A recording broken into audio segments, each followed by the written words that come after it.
Ever wondered what it's like to step through a heavy wooden door in 19th-century Cairo and enter a world completely separate from the dusty streets outside? A world where time moves differently, where conversations drift like smoke in dimly lit rooms, and where the air is thick with stories waiting to be told. Well, tonight we'll take that walk together. We're going to explore the Hashish houses of Cairo during one of the most fascinating periods in Egyptian history. These weren't just places where people went to escape reality. They were cultural institutions, gathering spots for artists and intellectuals, and spaces where the rigid social hierarchies of Ottoman Egypt could momentarily dissolve into something more fluid and human. But here's what makes this story truly captivating. While European travelers wrote sensationalized accounts for their scandalized readers back home, the reality was far more nuanced and beautiful than any Orientalist fantasy could capture. These were places where ordinary people created extraordinary moments of connection and creativity. I'll guide you through the narrow alleyways of medieval Cairo, past the bustling coffee houses, and into the more secretive world of the Hashish salon. You'll meet the regular patrons, hear their stories, and understand how these spaces fit into the broader tapestry of Egyptian social life. We'll explore how the smoking rituals developed, what role these houses played during times of political upheaval, and why they represented something much deeper than simple intoxication. Our story begins in the winding streets of the Gamaliel district, where the scent of burning charcoal mixed with something sweeter and more intoxicating. Picture yourself walking these streets as the call to evening prayer echoes across the rooftops. Merchants are closing their shops, and a different kind of commerce begins to emerge from the shadows. In the early 1800s, Cairo was a city caught between two worlds. The Ottoman Empire still held nominal control, but real power was shifting toward the ambitious Muhammad Ali Pasha, who would soon transform Egypt into a modern state. Yet, in the narrow alleyways where our story unfolds, older rhythms persisted.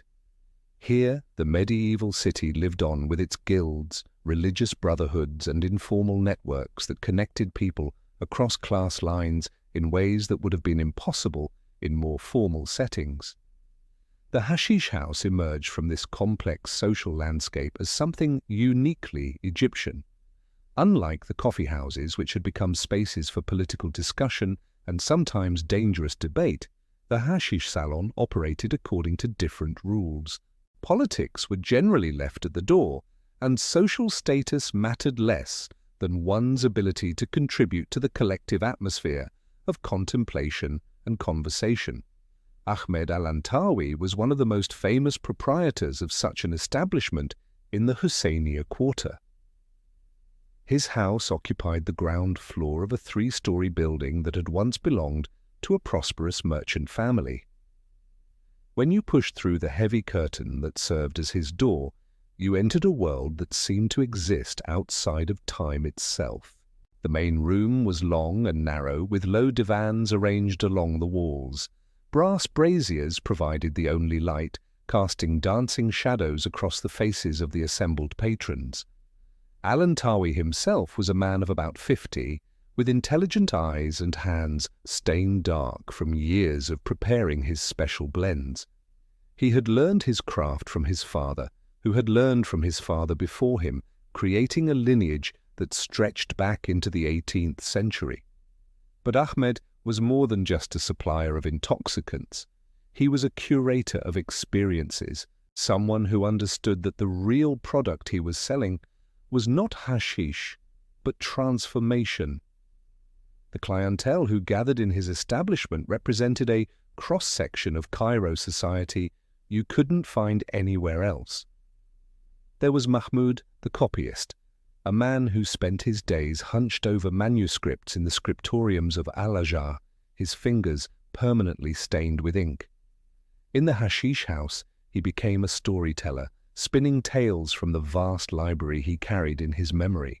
His voice would grow soft and rhythmic as the evening progressed, weaving together fragments of classical poetry with stories from his own life, blurring the lines between literature and experience. Sitting near him most evenings was Hassan the barber, whose small shop near the Khan el-Khalili Bazaar brought him into contact with travelers from across the Ottoman world. He collected stories the way other men collected coins, and in the dim light of Al-Antawi's establishment, he would share accounts of distant cities and strange customs that transported his listeners far beyond their immediate world. His tales of Istanbul, its grand bazaars, and Damascus, its rose gardens, became more vivid and detailed with each retelling until they took on the quality of shared memories rather than second-hand accounts. But perhaps the most regular patron was an elderly man known simply as Abu Yusuf. No one knew his real name or his occupation, though his hands suggested a lifetime of careful work, possibly as a jeweler or metal smith. He rarely spoke, but when he did, his words carried unusual weight. He had a way of asking questions that would send the conversation in unexpected directions, opening up topics that revealed hidden depths in even the most mundane subjects. The ritual of consumption in these establishments followed patterns that had evolved over generations. The hashish itself was prepared with elaborate care, mixed with tobacco, and sometimes sweetened with honey or perfumed with rose water. It wasn't simply about getting high, but about creating a shared experience that would unfold over several hours. The preparation itself became a kind of ceremony, with Al-Antawi moving among his patrons like a host at a dinner party, gauging the mood of the room and adjusting his blends accordingly. The pipe, or goza, was passed from person to person according to subtle protocols that newcomers had to learn by observation. There was an etiquette to receiving it, a particular way of holding it, and an understanding of how long one should keep it before passing it along. These rituals served multiple purposes. They created a sense of community and shared purpose, but they also regulated the pace of consumption, ensuring the evening unfolded gradually rather than rushing toward a predetermined climax. As the effects of the hashish took hold, the character of the conversation would shift. The rapid-fire exchanges of the coffee house gave way to something more contemplative and flowing. Ideas would be examined from multiple angles, turned over like precious stones to catch different aspects of their brilliance.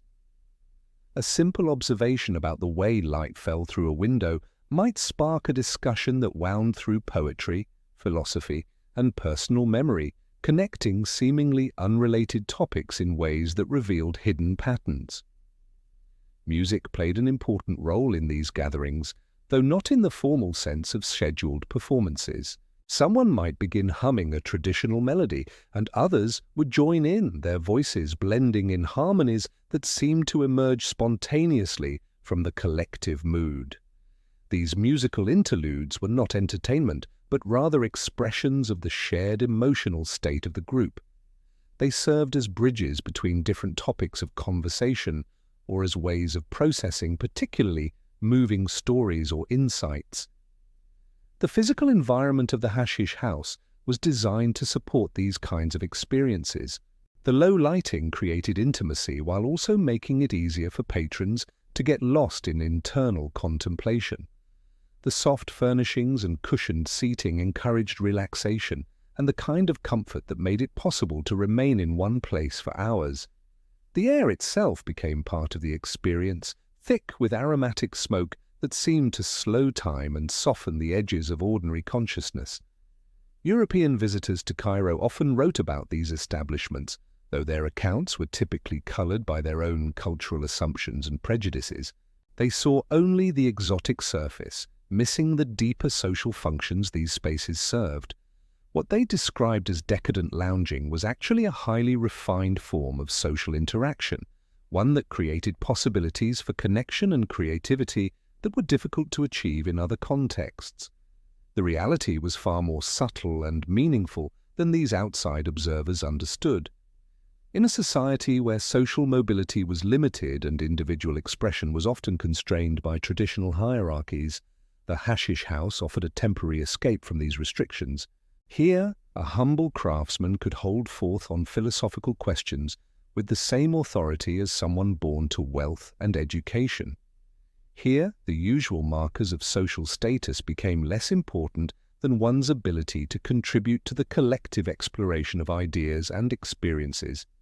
This democratizing effect was one of the most significant aspects of Hashish house culture. In 19th-century Egyptian society, interactions between different social classes were heavily regulated by custom and law. A barber and a scholar, for example, might do business together, but they would rarely engage in the kind of extended, intimate conversation that revealed their deeper thoughts and feelings. In the Hashish house, these barriers could temporarily dissolve, creating possibilities for human connection that transcended the rigid categories of everyday social life. The stories that emerged from these gatherings became part of Cairo's oral culture, spreading through the city's networks like ripples in a pond. A particularly moving tale, told in one establishment, might be retold in coffee houses and family gatherings, often evolving and gaining new layers of meaning with each retelling. In this way, the Hashish houses served as centers of cultural creativity, places where new stories were born and existing ones were transformed through the collective imagination of their patrons. As the night deepened and the effects of the hashish intensified, the boundary between individual consciousness and group experience would begin to blur. Conversations might fragment into multiple simultaneous discussions, or they might converge into moments of shared silence that felt more communicative than words. These were the moments that regular patrons treasured most, when the artificial divisions between self and other seemed to dissolve, revealing a deeper unity that connected everyone present. The transformation that occurred in these spaces was not merely chemical, but profoundly psychological and social. As patrons settled deeper into their cushions and the hashish began to weave its subtle influence, the very nature of identity seemed to shift. The careful masks people wore in their daily interactions, the professional personas and social roles that defined them in the outside world, would gradually soften and sometimes disappear entirely. This process of transformation was perhaps most visible in the way people spoke about their lives and dreams. Mahmud the copyist, who during the day moved through the halls of Al-Azhar with the quiet deference expected of his station, would find his voice taking on new authority as he recounted not just the texts he copied, but his own interpretations of their meanings. The careful boundaries between scholar and scribe, between those who created knowledge and those who merely preserved it, would blur in the amber light of the braziers. His stories would often begin with something he had encountered in a manuscript that day, perhaps a passage from Ibn Sina on the nature of consciousness, or a poem by al-Mutanabi that had struck him with particular force. But as the evening progressed and the hashish deepened his contemplative state, these scholarly references would become launching points for deeply personal reflections.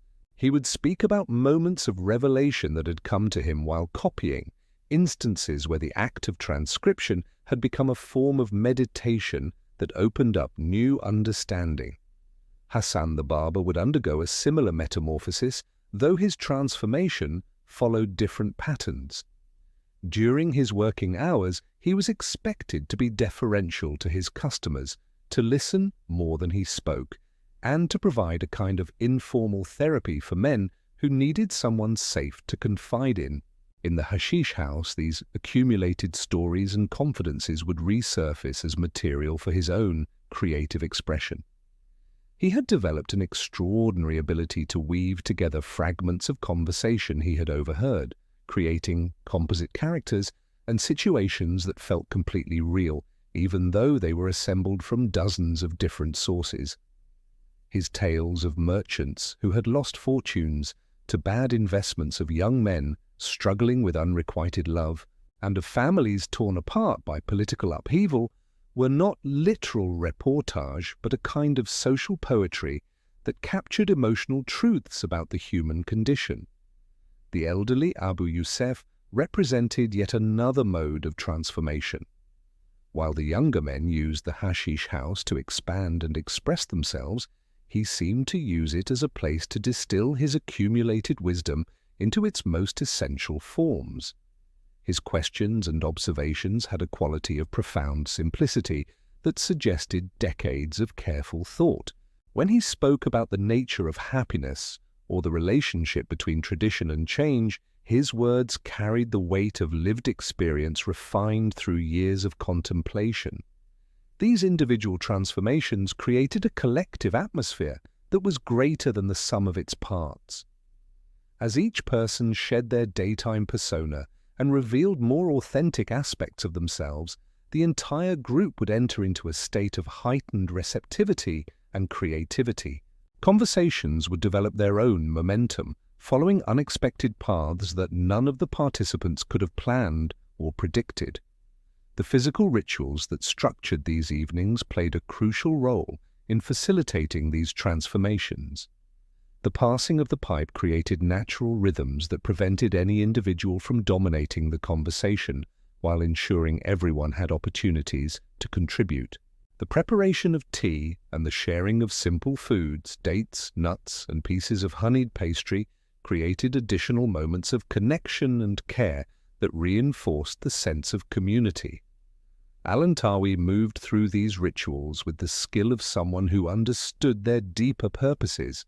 He was not simply providing a product, but orchestrating an experience that required careful attention to timing, atmosphere, and the subtle dynamics between his patrons. He knew which combinations of people were likely to create the most interesting conversations, and he would sometimes guide the seating arrangements to encourage particular kinds of interactions. His establishment was arranged to support both intimate conversation and larger group discussions. The main room had several distinct seating areas, each with its own character and atmosphere. Near the entrance, there was a space for newer patrons or those who preferred to observe before participating fully. The center of the room featured the most comfortable cushions and the best access to the braziers reserved for regular customers who had earned their place through consistent participation in the life of the establishment. In the back, there was a smaller alcove that provided more privacy for conversations that required discretion. This was where people would go to discuss personal problems, seek advice about family matters, or share stories that were too intimate for the larger group. The placement of this space, partially hidden from the main room but still connected to it, reflected Al-Antawi's understanding that people needed different levels of exposure and privacy depending on their mood and the nature of what they wanted to share. The decoration of the space also contributed to its transformative power. The walls were covered with geometric patterns that seemed to shift and flow in the flickering light of the braziers. These designs, drawn from traditional Islamic art, had a hypnotic quality that enhanced the effects of the hashish, while also creating a sense of connection to broader cultural traditions. Verses from classical poetry were inscribed in elegant calligraphy around the room, providing inspiration for conversation and contemplation. The selection of these verses revealed Al-Antawi's own literary sensibilities and his understanding of his patrons' interests. He had chosen passages that dealt with themes of love, loss, spiritual seeking, and the search for meaning in an uncertain world.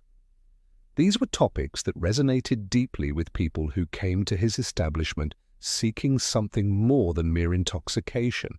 They were looking for connection, understanding, and perhaps most importantly, a sense that their individual struggles and joys were part of larger patterns of human experience. As winter evenings grew longer and the cold drove people indoors earlier, the hashish house would take on an even more intimate character. The contrast between the harsh realities of the outside world and the warm, protected atmosphere inside became more pronounced. Patrons would arrive earlier and stay later, creating extended sessions that could stretch well into the hours before dawn. These longer gatherings allowed for different kinds of conversations to develop. The rushed exchanges of shorter visits gave way to more extended explorations of complex topics. Someone might begin telling a story in the early evening and return to it repeatedly throughout the night, adding new details and perspectives as the effects of the hashish deepened their ability to access memories and emotions that were normally hidden from conscious awareness. The seasonal rhythms of Cairo life were reflected in the patterns of hashish house attendance. During Ramadan, when the consumption of food and drink was forbidden during daylight hours, these establishments would take on special significance as places where people could gather after sunset to break their fast in a contemplative atmosphere. The combination of physical hunger satisfied and consciousness altered by hashish created particularly intense experiences of gratitude and connection. Religious festivals and political events would also influence the character of these gatherings. During times of celebration, the mood would be more festive, with more music and laughter mixing with the usual philosophical discussions. During periods of uncertainty or crisis, the hashish house would become a refuge where people could process their anxieties and fears in a supportive environment. The relationship between hashish house culture and the broader religious life of Cairo was complex and often misunderstood by outside observers.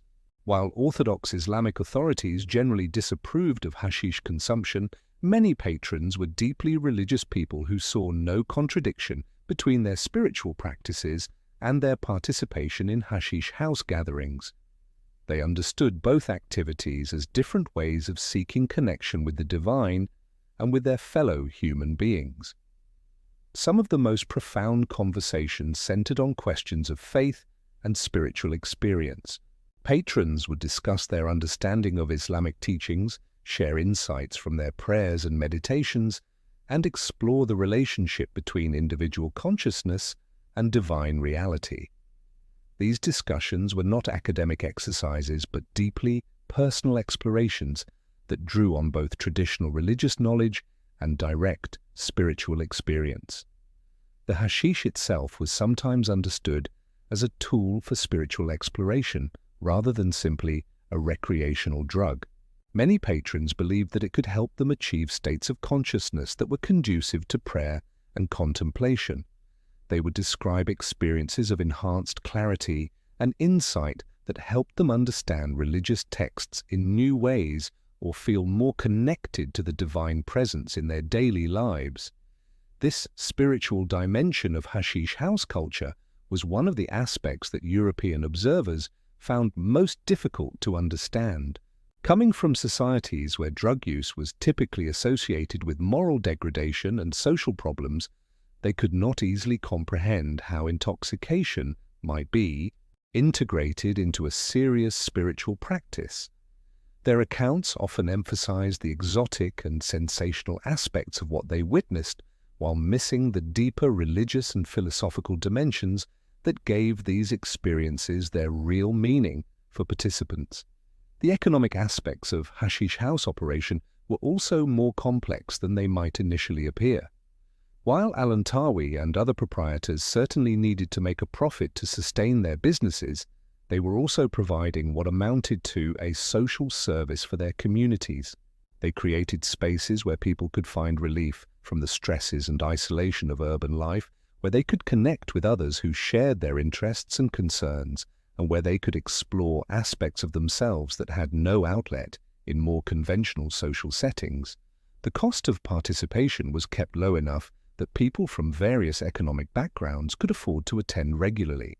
Al-Antawi would sometimes extend credit to regular patrons who were experiencing temporary financial difficulties, understanding that the continuity of the community was more important than immediate profit. He also provided different grades of hashish at different price points, ensuring everyone could participate according to their means. The relationships between proprietors and their regular patrons extended far beyond simple commercial transactions. Al-Antawi knew the personal histories of most of his customers, their family situations, their professional challenges, and their private dreams. This knowledge allowed him to create an atmosphere that was genuinely nurturing rather than merely profitable. When Mahmud was struggling with a difficult manuscript that required weeks of painstaking work, Al-Antawi would prepare milder blends that enhanced concentration rather than promoting the dreamy introspection that might be appropriate for other evenings. Similarly, when Hassan was dealing with the death of his elderly father, the Hashish house became a space where he could process his grief in the company of people who understood the complex emotions involved in such a loss. The conversations that emerged during this period were not forced or artificial attempts at consolation, but rather organic explorations of memory, mortality, and the ways that love persists even after death. Other patrons would share their own experiences of loss, creating a web of shared understanding that helped Hassan navigate his mourning process. This kind of emotional support was one of the most important functions that hashish houses served in Cairo's social fabric. In a society where extended families were often separated by economic necessity, and where traditional support systems were being strained by rapid social change, these establishments provided alternative communities for people who might otherwise face their challenges alone. The altered consciousness produced by hashish made it easier for people to be vulnerable with each other, to share fears and hopes they might never express in ordinary social situations. The stories that circulated in these spaces often dealt with universal human experiences, but they were always grounded in the specific details of Egyptian life. Abu Yusuf would tell tales of craftsmen who had spent decades perfecting their skills, only to find their traditional techniques being replaced by new methods imported from Europe. His stories captured both the sadness of seeing ancient knowledge disappear and the excitement of discovering new possibilities for creative expression. These narratives reflected the broader tensions that were reshaping Egyptian society during this period. The modernizing reforms of Muhammad Ali Pasha were bringing new technologies, new forms of education, and new economic opportunities to the country, but they were also disrupting traditional ways of life that had provided meaning and identity for countless generations. The hashish house became a space where people could explore these changes and their implications in a contemplative rather than anxious way. The architecture of these establishments reflected their function as transitional spaces between the traditional and the modern. While the basic layout followed patterns that had been established centuries earlier, many proprietors were beginning to incorporate elements that reflected contemporary influences. Al-Antawi had recently installed a large mirror imported from Venice, which created new visual dynamics in the main room. The way it reflected the light from the braziers and the faces of the patrons added an extra layer of complexity to the already rich visual environment. He had also begun experimenting with new blends that incorporated tobaccos from different regions of the Ottoman Empire. These innovations were not random attempts at novelty, but careful explorations of how different combinations might enhance particular aspects of the hashish house experience. A tobacco from Syria might promote more vivid storytelling, while one from Anatolia might encourage deeper philosophical reflection. Al-Antawi approached these experiments with the same careful attention that a chef might bring to developing new recipes, understanding that his role was to create experiences that would serve the needs of his community. The seasonal variations in these blends reflected the rhythms of Cairo life and the changing needs of the patrons throughout the year. During the hot summer months, when the city became almost unbearable during the day, the evening gatherings took on special importance as people sought relief not just from the physical heat, but from the irritability and exhaustion it produced. Al-Antawi would prepare cooling blends infused with mint and rosewater that helped people transition from the harshness of the day to the gentleness of evening contemplation. The autumn months brought their own character to the hashish house experience. As the oppressive heat finally broke and the city became more comfortable, there was often a sense of renewal and possibility in the air. Conversations would turn toward new projects and plans, toward dreams that had been put on hold during the difficult summer months. The hashish seemed to enhance this sense of possibility, helping people envision futures that might have seemed impossible during the harsh reality of daily survival. Winter evenings created the most intimate atmosphere in these establishments. The contrast between the cold streets and the warm interior made the hashish house feel like a sanctuary from the external world. Patrons would arrive bundled in heavy cloaks and scarves, gradually shedding these layers as they settled into the comfortable cushions and allowed the warmth of the braziers to penetrate their chilled bodies. This physical process of warming and relaxation became a metaphor for the psychological transformation that would follow as the evening progressed. The spring months brought their own unique energy to these gatherings. As the city awakened from its winter dormancy and new life began appearing in gardens and courtyards throughout Cairo, the conversations in the hashish house would often turn toward themes of growth and renewal.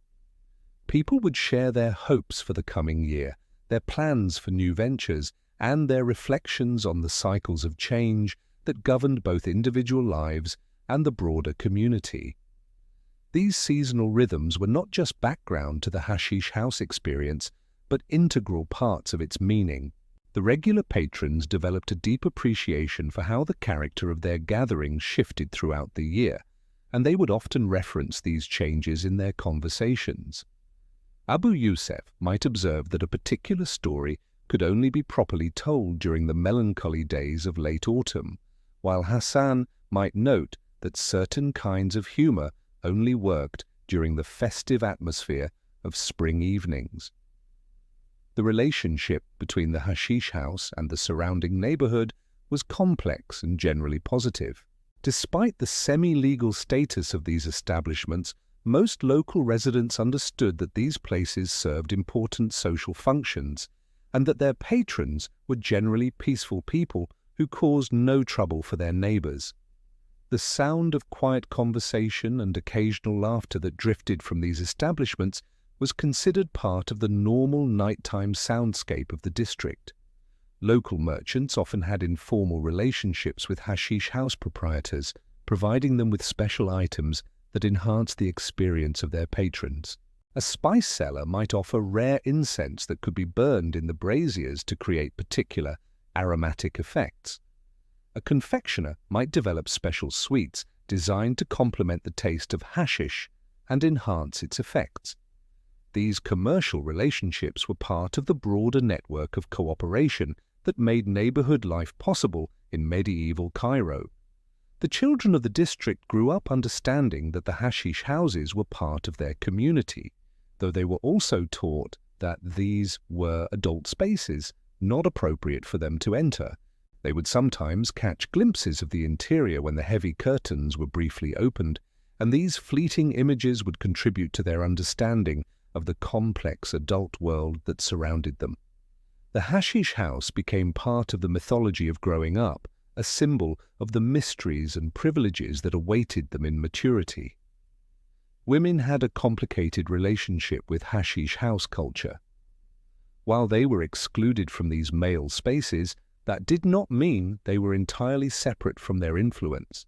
The stories and insights that men brought home from their evening gatherings would often become part of family conversations, influencing the broader cultural life of the community.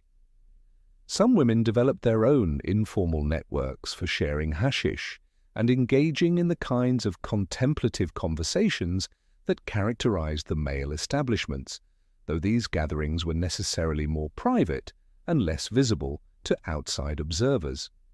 The influence of hashish house culture on the broader artistic and intellectual life of Cairo was significant but often indirect.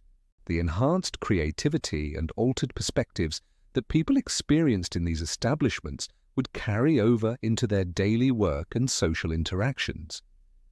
Mahmoud would bring new interpretive insights to his manuscript copying, finding connections between texts he might never have noticed in his ordinary state of consciousness. Hassan would develop new storytelling techniques that made his barbershop conversations more engaging and memorable. The collaborative nature of Hashish house conversations also influenced the way people approached problems and creative challenges in their professional lives. The techniques for building on each other's ideas, for exploring topics from multiple perspectives, and for finding unexpected connections between seemingly unrelated concepts became part of their general intellectual toolkit. These skills proved valuable not just in artistic endeavors but in practical problem-solving and business innovation. The economic impact of these establishments extended beyond their immediate operations to influence the broader commercial life of their neighborhoods. The regular gatherings of contemplative, creative people created markets for specialized goods and services. Bookbinders found customers among Hashish house patrons who wanted beautiful volumes of poetry to enhance their evening readings. Musicians discovered audiences for particular styles of performance that complemented the Hashish house atmosphere. Craftsmen found inspiration for new designs in the conversations and experiences they had in these establishments. The political dimensions of Hashish house culture were subtle but significant. While these establishments generally avoided direct political discussion, they created spaces where people from different social backgrounds could interact as equals, developing relationships that crossed traditional hierarchical boundaries. These connections often proved valuable during times of political upheaval, creating informal networks of mutual support that helped communities survive difficult periods. The knowledge that circulated in Hashish houses was not limited to artistic and philosophical topics, but included practical information about everything from medical remedies to business opportunities. The altered state of consciousness produced by Hashish seemed to enhance people's ability to make creative connections between different types of knowledge, leading to innovations that might never have emerged in more conventional settings.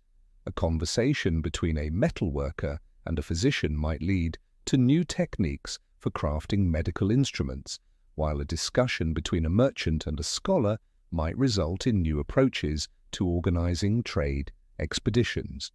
The memory culture that developed in these establishments was particularly rich and complex. The combination of Hashish's effects on consciousness and the oral traditions of Islamic culture created conditions where stories, poems, and philosophical insights could be preserved and transmitted with remarkable accuracy and creativity. Regular patrons developed extraordinary abilities to remember and recite long passages of poetry, complex narratives, and detailed philosophical arguments. These skills were valued not just for their entertainment value, but for their role in preserving and developing cultural knowledge. The ritual aspects of hashish consumption continued to evolve throughout this period, becoming more sophisticated and meaningful as practitioners developed a deeper understanding of the relationship between preparation, consumption, and effect.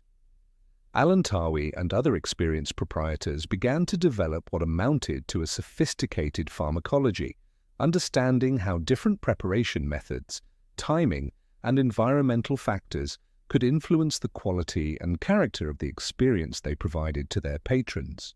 The sophistication of these preparation techniques reflected a deeper understanding of hashish as more than simply an intoxicant. The proprietors began to see themselves as custodians of an ancient craft that required not just technical skill, but genuine wisdom about human nature and the subtle dynamics of consciousness. They would spend years learning to read the moods and needs of their patrons, developing an almost intuitive sense of which preparations would best serve particular individuals on particular evenings. This personalized approach to service created relationships between proprietors and patrons that resembled those between traditional healers and their patients, rather than simple commercial transactions. Al-Antawi would remember that Mahmud responded best to blends that enhanced his natural contemplative tendencies, while Hassan needed preparations that loosened his tongue and encouraged his storytelling abilities. Abu Yusuf, with his preference for silent observation, required the gentlest preparations that deepened his awareness without overwhelming his naturally quiet nature. The seasonal availability of different ingredients also influenced these preparations in ways that connected the hashish house experience to the broader rhythms of Egyptian agricultural life. During harvest seasons, when fresh herbs and spices were abundant, the blends would incorporate aromatic elements that were impossible to obtain at other times of the year. These seasonal variations created anticipation among regular patrons who would look forward to particular times of the year, not just for their climate, but for the unique experiences they made possible. The influence of trade networks on hashish house culture was particularly evident in the variety of preparations that became available as Egypt's commercial connections expanded. Merchants returning from expeditions to Yemen would bring back frankincense that added new dimensions to the aromatic environment of these establishments. Traders from the Maghreb would introduce different varieties of cannabis that had been cultivated in the mountain regions of Morocco and Algeria, each with its own distinct characteristics and effects. These international influences were absorbed into local traditions in ways that reflected the cosmopolitan character of Cairo. During this period, the city was becoming a crossroads not just for goods and money, but for ideas and cultural practices from across the Islamic world and beyond. The hashish houses served as informal laboratories where these diverse influences could be explored and integrated into existing patterns of social and spiritual life. The documentation of these practices in the private journals and letters of regular patrons provides fascinating insights into how individuals understood and valued their hashish house experiences. Mahmud kept detailed notes about the effects of different preparations on his intellectual work, recording how particular blends seemed to enhance his ability to understand complex philosophical texts or to make connections between different scholarly traditions. His notebooks reveal someone who approached hashish consumption with the same systematic attention that he brought to his academic pursuits. Hassan maintained a different kind of record, collecting stories and observations from his fellow patrons and weaving them into narrative cycles that captured the essence of hashish house culture. His accounts reveal the development of a distinctive literary tradition that was emerging from these gatherings, one that combined elements of classical Arabic narrative with the more experimental approaches that became possible in altered states of consciousness. Hassan's preserved stories drew from familiar Arabic themes, but they were uniquely transformed by the perspective of their hashish house origins. Tales of love and loss gained new complexity, filtered through the heightened emotional sensitivity of these gatherings. Stories about finding meaning in an uncertain world took on greater depth when told by people exploring consciousness and reality. Abu Isef's records are the most intriguing, though his method was subtle. Instead of explicit descriptions, he created collections of questions and observations that captured the insights of hashish house culture. His notebooks are like philosophical commonplace books filled with brief thoughts on time, identity, community, and spiritual seeking. Together, these records paint a more complex and meaningful picture of hashish house culture than the sensationalized accounts by European observers. They reveal communities using altered states of consciousness as tools for genuine exploration and growth, not just an escape from reality. This depth challenges the simple idea that drug use is inherently destructive. The medical knowledge of hashish in these communities was more sophisticated than outsiders realized. Experienced users learned to differentiate effects and use preparations for specific purposes. Some blends were for pain relief, while others enhanced creativity or promoted contemplation. This knowledge was often combined with traditional Islamic healing, which connects physical, mental, and spiritual well-being. Practitioners understood that a user's mental state, social environment, and intentions all influence the effects of hashish. The therapeutic use of hashish extended beyond physical ailments to what we might now call psychological and social healing. People dealing with grief, anxiety, or isolation found not just temporary relief but also genuine support. The combination of altered consciousness and a supportive community was perfect for emotional processing and personal growth. Music became increasingly important in facilitating these therapeutic effects. What started as informal singing evolved into structured musical practices designed to enhance the hashish experience. Specific melodic and rhythmic patterns were understood to promote certain states of consciousness, and skilled musicians began to specialize in these techniques.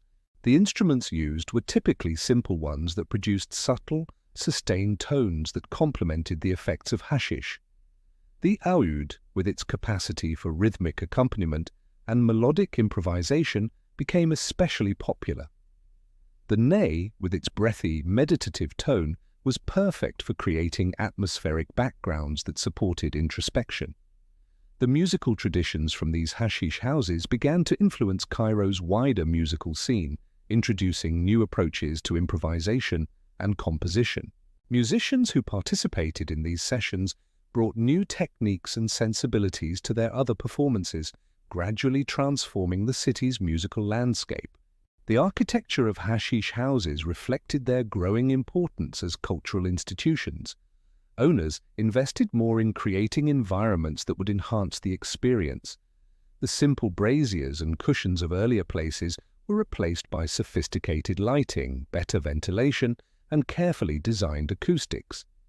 The decorations became more elaborate, with owners commissioning artists to create murals and calligraphic installations for visual stimulation. These artistic elements were chosen to enhance contemplation and provide focal points for meditation. The mathematical precision and complexity of traditional Islamic geometric art visually paralleled the mental states produced by hashish. Patrons would study these patterns for long periods, finding metaphors for the nature of consciousness and reality. Calligraphy was also chosen with care.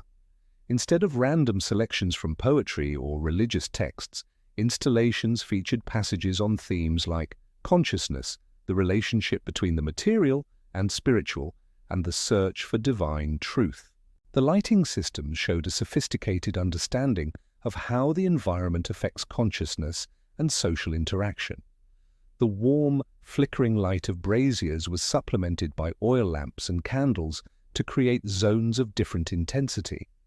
This allowed for intimate conversations in dimly lit corners and larger group discussions in brighter central areas. The placement of lights was calculated to avoid harsh shadows that might disturb the contemplative atmosphere. The goal was to create a mysterious and welcoming environment that encouraged people to relax their social defenses while still providing enough visual clarity for interaction.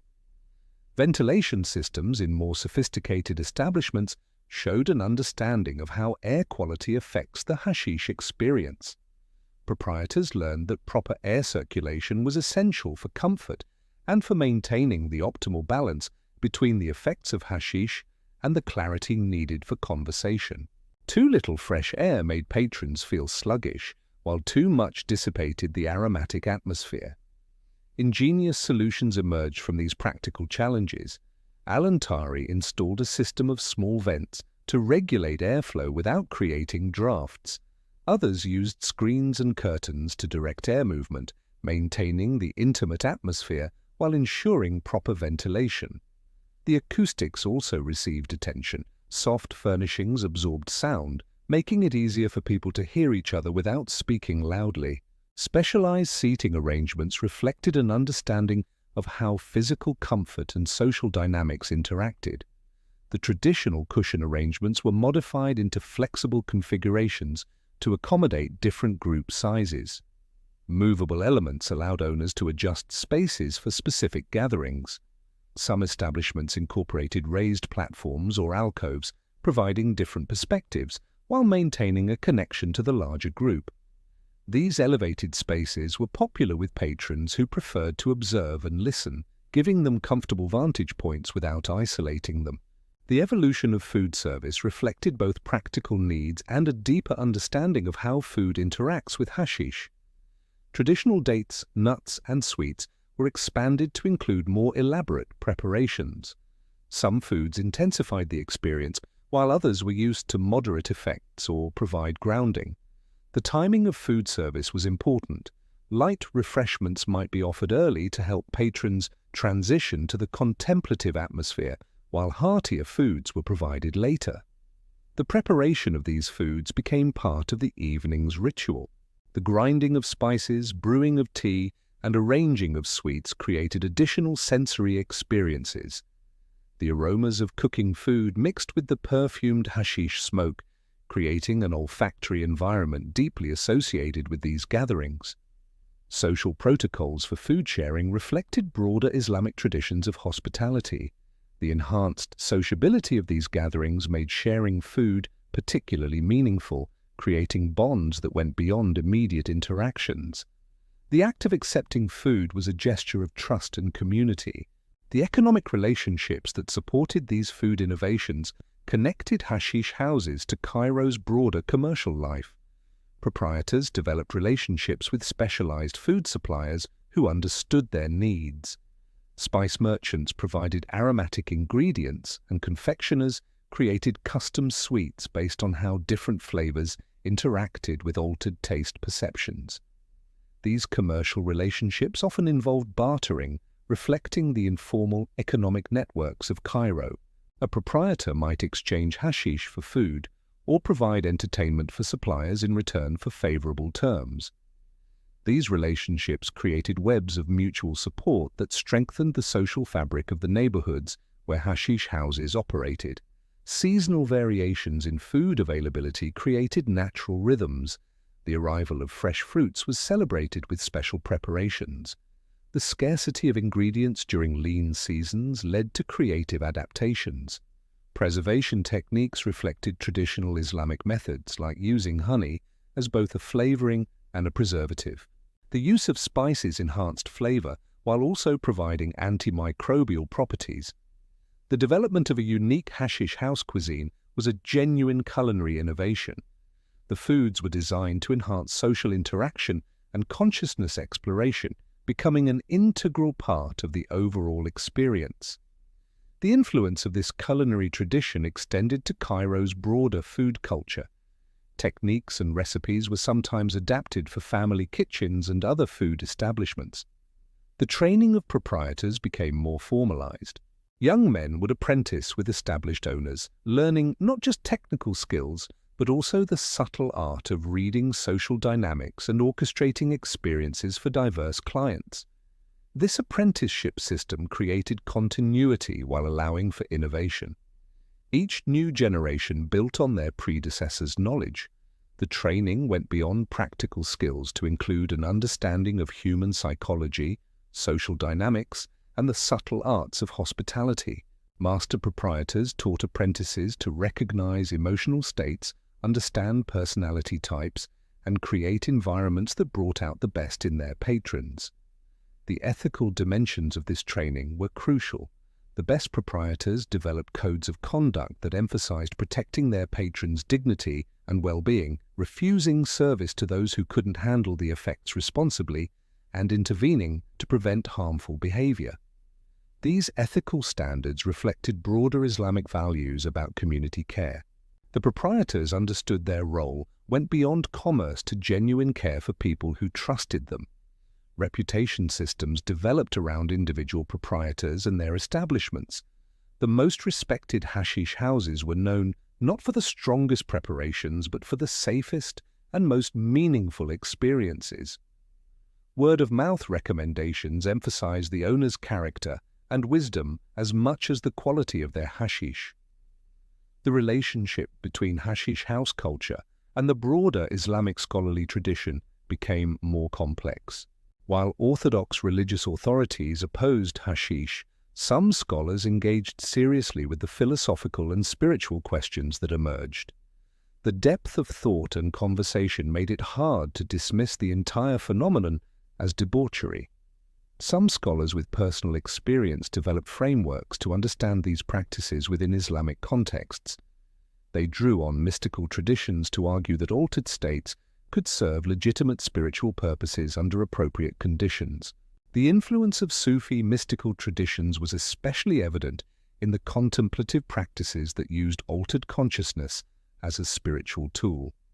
While most hashish houses weren't explicitly religious, many patrons were also part of Sufi orders.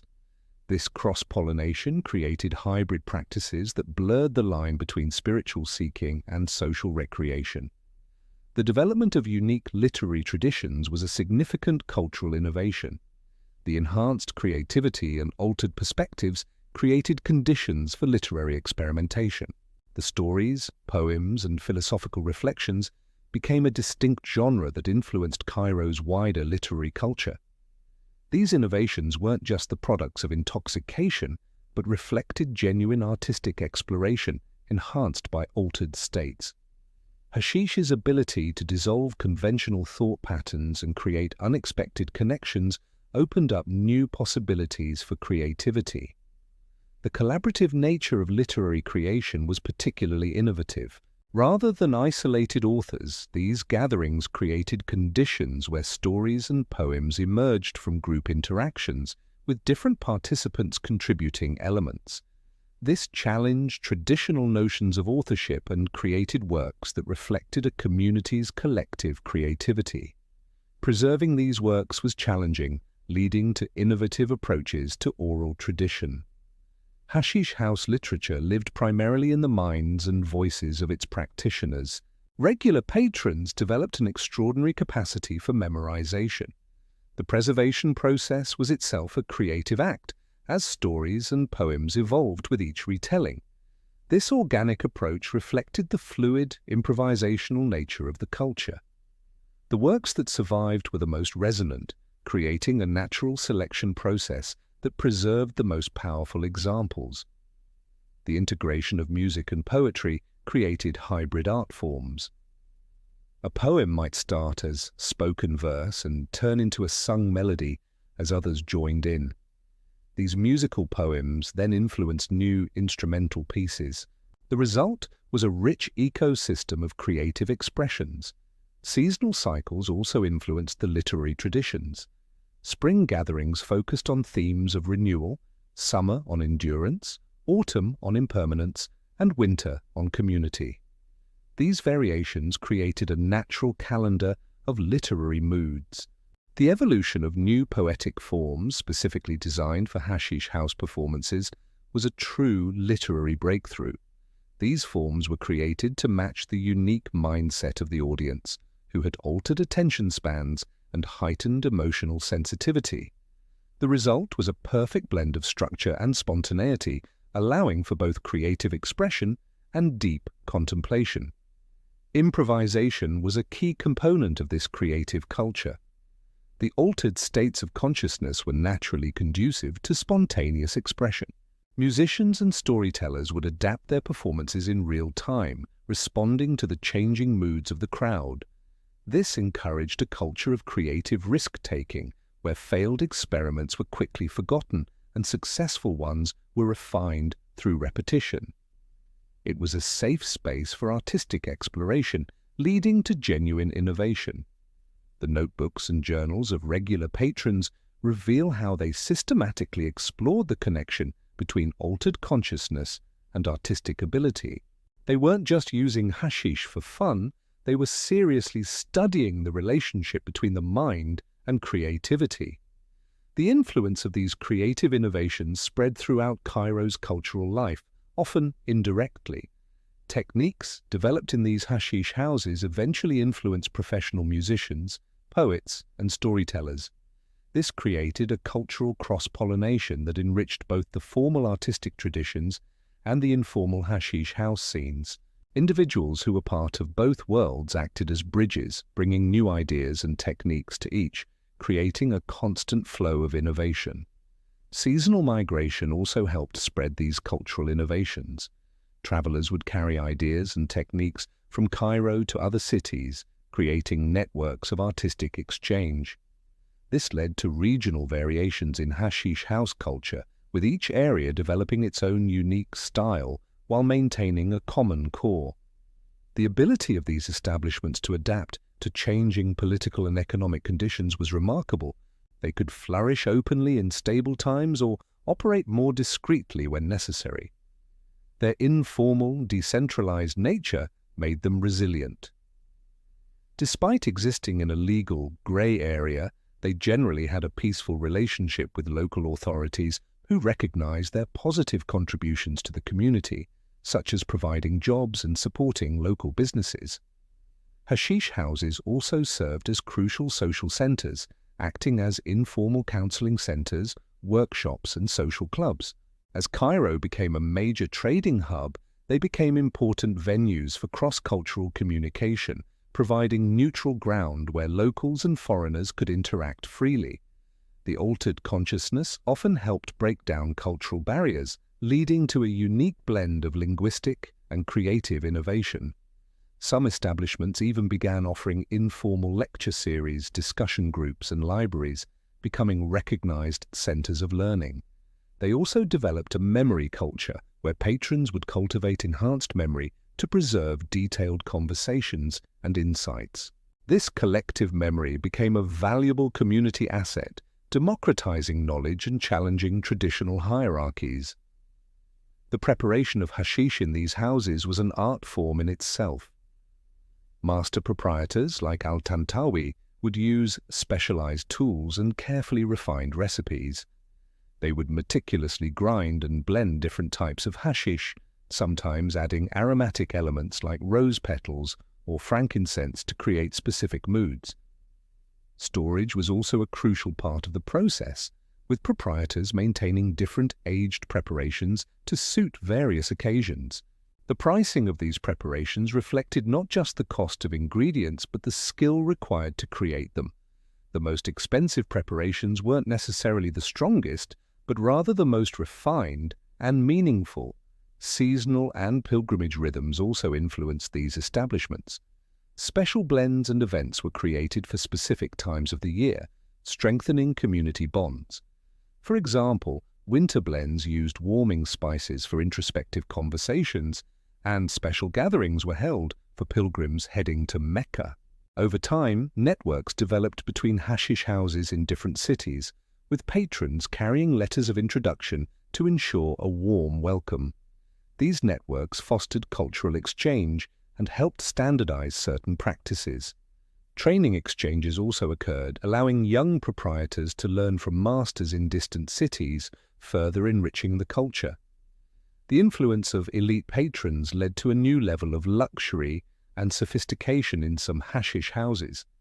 They introduced premium preparations and elaborate entertainment, raising the overall standards. Their need for discretion also led to better security and privacy measures, benefiting all patrons.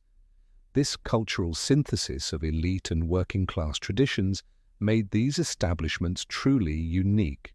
The growth of the industry also created new jobs for craftsmen, musicians, and food suppliers, and even led to a specialized cannabis cultivation industry. To manage this growth, proprietors formed trade associations and mutual support networks. They also developed more formal business structures and training programs to ensure the continuity of their knowledge and legacy. These hashish houses were not just places for recreation. They were dynamic cultural centers that fostered innovation, preserved knowledge, and provided essential social services. They served as a testament to how an informal, decentralized culture could be resilient, influential, and a powerful force for creativity and community. The influence of trade networks was evident in the incorporation of stories and ideas from distant lands. A merchant returning from Alexandria might bring tales of Mediterranean life, and pilgrims from Mecca would share stories of diverse communities.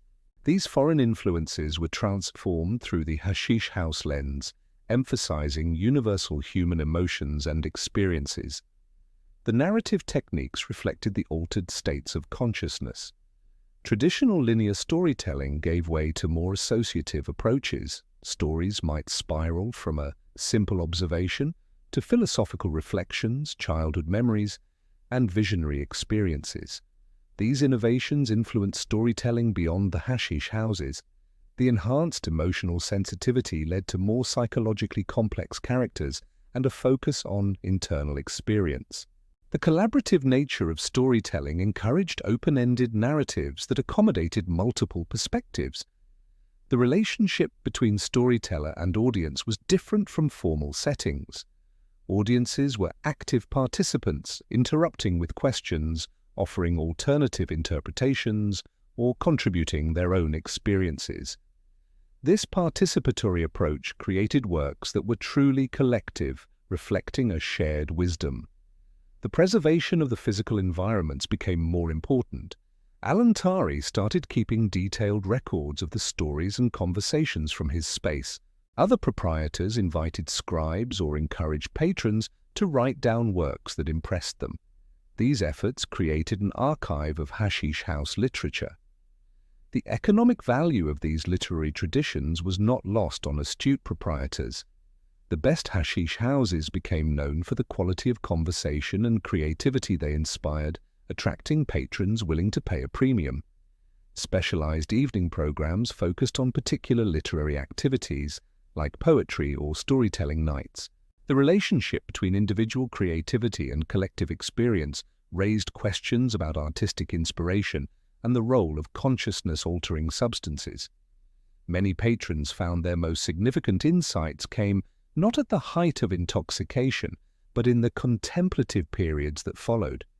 This led to more sophisticated approaches to using hashish as a creative tool. Light consumption might enhance sensitivity to language, while deeper states could facilitate free associative thinking. The training of young people in these creative practices was informal through observation and participation. This apprenticeship approach created strong intergenerational bonds.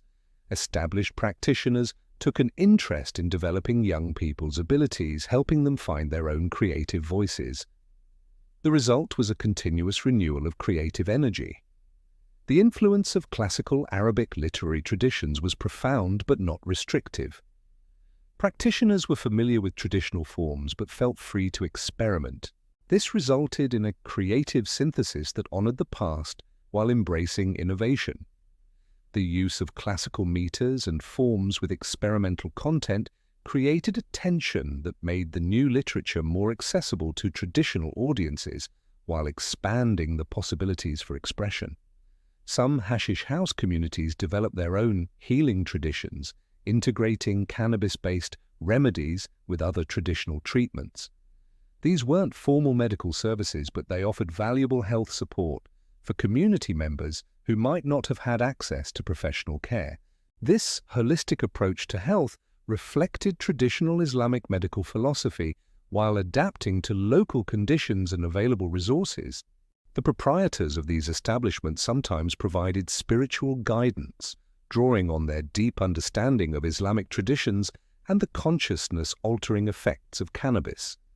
While not official religious authorities, their wisdom and experience made them valuable sources of counsel for those exploring faith and personal development. Hashish houses also served as community centers. They were gathering places where people could discuss concerns and organize responses to shared challenges. While they generally avoided direct political organizing to prevent official interference, these spots were often venues for cultural events, mutual aid activities, and other community initiatives.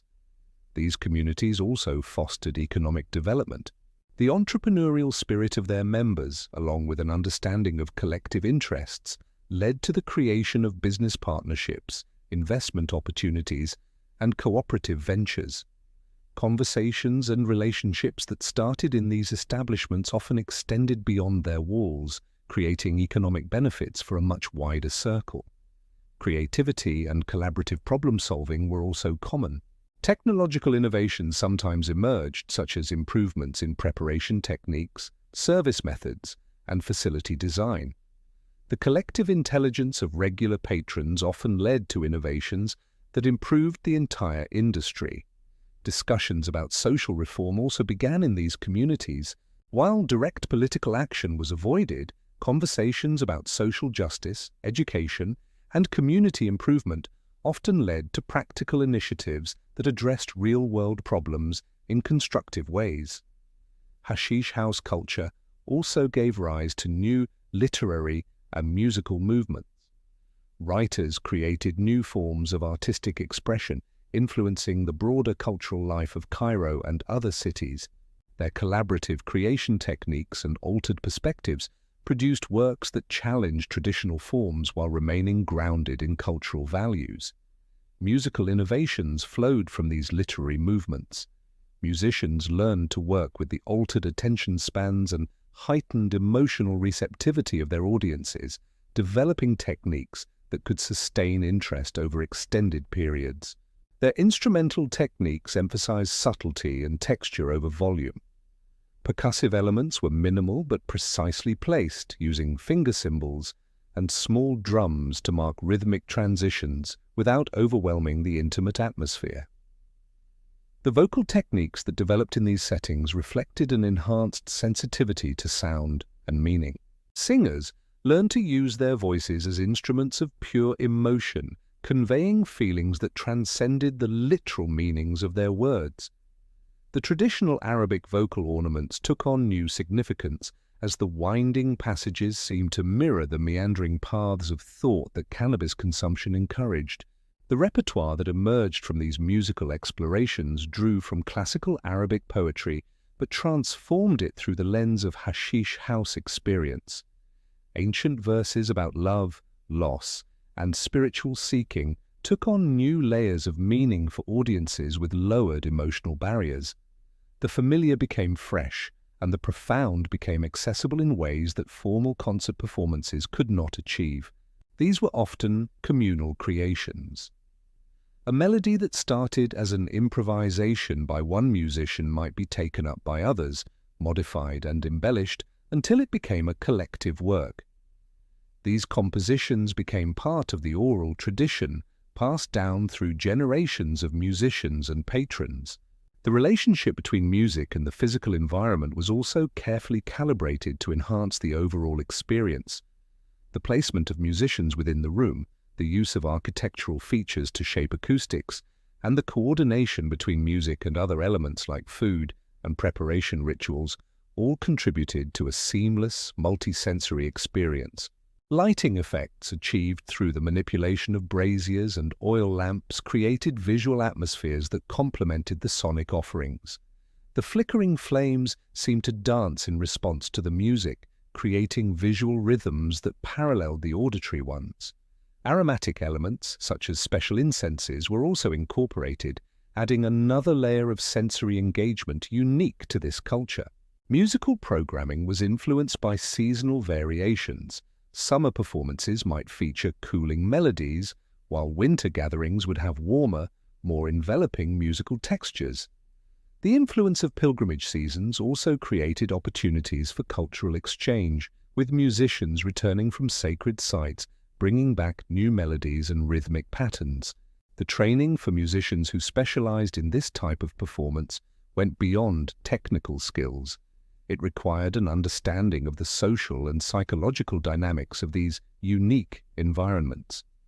Master musicians taught their students to read audiences, understand the effects of cannabis on musical perception, and collaborate effectively with other musicians. The economic relationships between musicians and proprietors evolved beyond simple performance fees to more complex partnerships. The best musicians could command premium compensation and often became stakeholders in the success of the venues. This created a reputation system that offered unique career paths, such as opening their own establishments or becoming traveling performers. Recording and preserving this music was challenging due to its improvisational nature. This led to the development of new approaches to documentation that could capture the essential elements while allowing for continued variation. The influence of Hashish house music on broader Egyptian culture was significant, though often indirect. Techniques developed in these intimate settings gradually made their way into other performance contexts, elevating the sophistication and expressiveness of the entire musical culture. The role of women in this musical tradition was complex. While generally excluded from male-dominated gatherings, they sometimes influenced the music through male relatives. Some establishments even created separate programs for women where female musicians could explore similar themes within culturally appropriate frameworks. Domestic musical traditions also influenced Hashish house performances, with lullabies and wedding songs being adapted for new contexts. Music, as therapeutic applications in these settings, drew on traditional Islamic beliefs about music as a healing force. Musicians used their art to guide listeners through emotional processes, provide comfort during difficult experiences, and facilitate personal transformation.